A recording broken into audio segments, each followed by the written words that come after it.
Hello,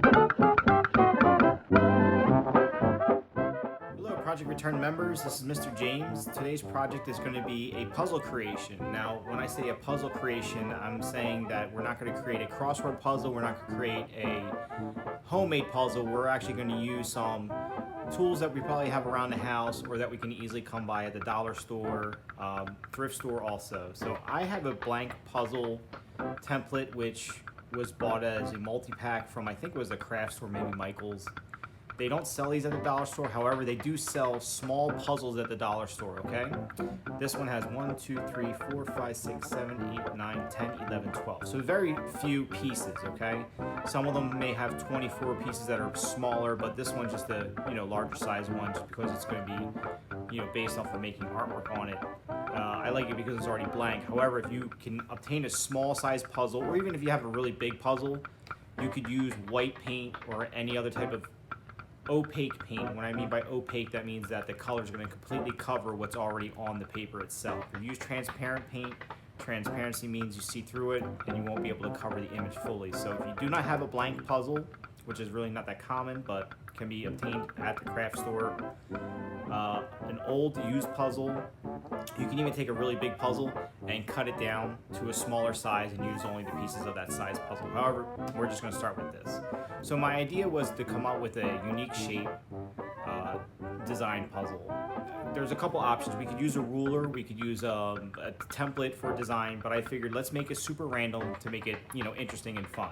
The first thing that came to my mind was to throw random objects on it to trace them, so that's why I have all this change here. I was lucky to find a couple dollars of change in my my drawers at home here. But so with the change itself, you just kind of mix them up. I think I have 5 of each, 5 quarters, 5 nickels, 5 dimes, 5 pennies, and just drop them on there and kind of arrange them to make something like this. And then what we would do is trace each individual circle, and then you can do this like a couple times. And when I say this, do each circle where the coins are, trace them around either with a pencil or a pen, doesn't matter, whichever works best for you.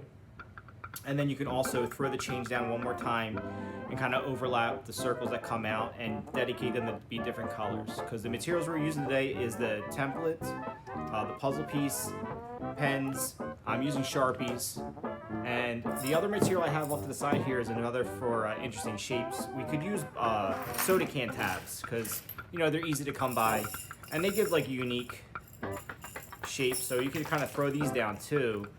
It will take a little bit longer time to get these all separate, but wherever they randomly lay, then you can start tracing the outline of these, and it'll also make an interesting puzzle piece. So, but for today's project, I'm just going to go ahead and go through the change, throw it down, trace the change with the pencil or pen, and then start filling in the shapes, and I'll see you at the jump of the next step. Alright, here I went and arranged my change to different areas on the page itself, so I'm going to go around and trace everything, see where it goes with what circles.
Now I have the circles all traced out on the template, and I want to add a few more circles in the areas where there's some empty space, and I think I want to make a couple overlap just for some interesting effects. So let me add those in and we'll come back to the tracing.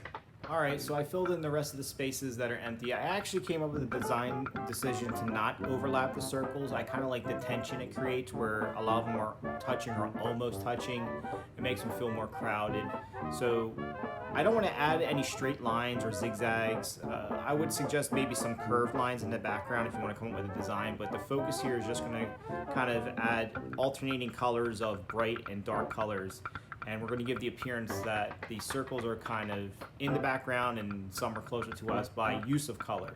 And what I mean is either the contrast of the dark and the light together is going to make either some people observe it to be more, popping out towards them, or it's going to appear to the background. And everyone perceives it differently, and that's what's going to make it unique. So I'm going to start tracing the circles in and coloring it in now.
So now we see like some of the color effects that we have here, and you can tell that the lighter colors appear to be pushing on the lighter side where they kind of seem like they're floating in the background, and the darker ones are actually popping out in front. That's because we have a white background. I would suggest if we color it in, it might pop out a little bit more, but for now I'm just going to go alternate my colors through, and I'll show you when I have the end result. Alright guys, so I'm all finished coloring up. I didn't use a lot of colors, maybe 1, 2, 3, maybe I did like maybe about 9 or so. I kind of did 3 of each and then 1 of each of this, 1 and 1. But yeah, so it's got varying colors in it. It gives some, it appears like the darker ones are coming more forward than the lighter ones. The lighter ones are kind of like, almost look like they're hanging in the background, kind of see-through almost, which is kind of cool. I would, like I suggest maybe designing a background or something for it, but let's take it apart, see what it looks like apart, and see how hard it is to put it back together.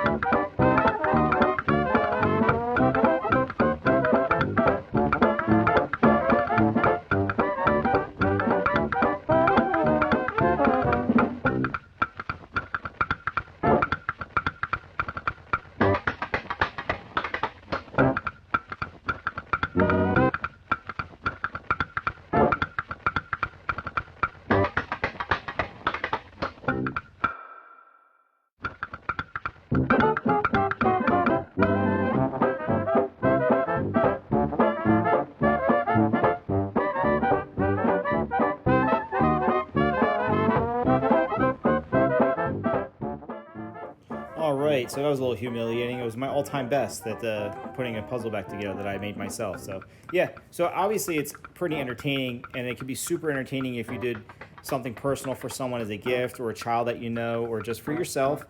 A favorite character, picture, colors, could be floral, could be, you know, designed this way. It doesn't have to be landscape. Obviously, this can go in either direction. But it was pretty challenging actually, because I did a good job in alternating the colors where some of the pieces met.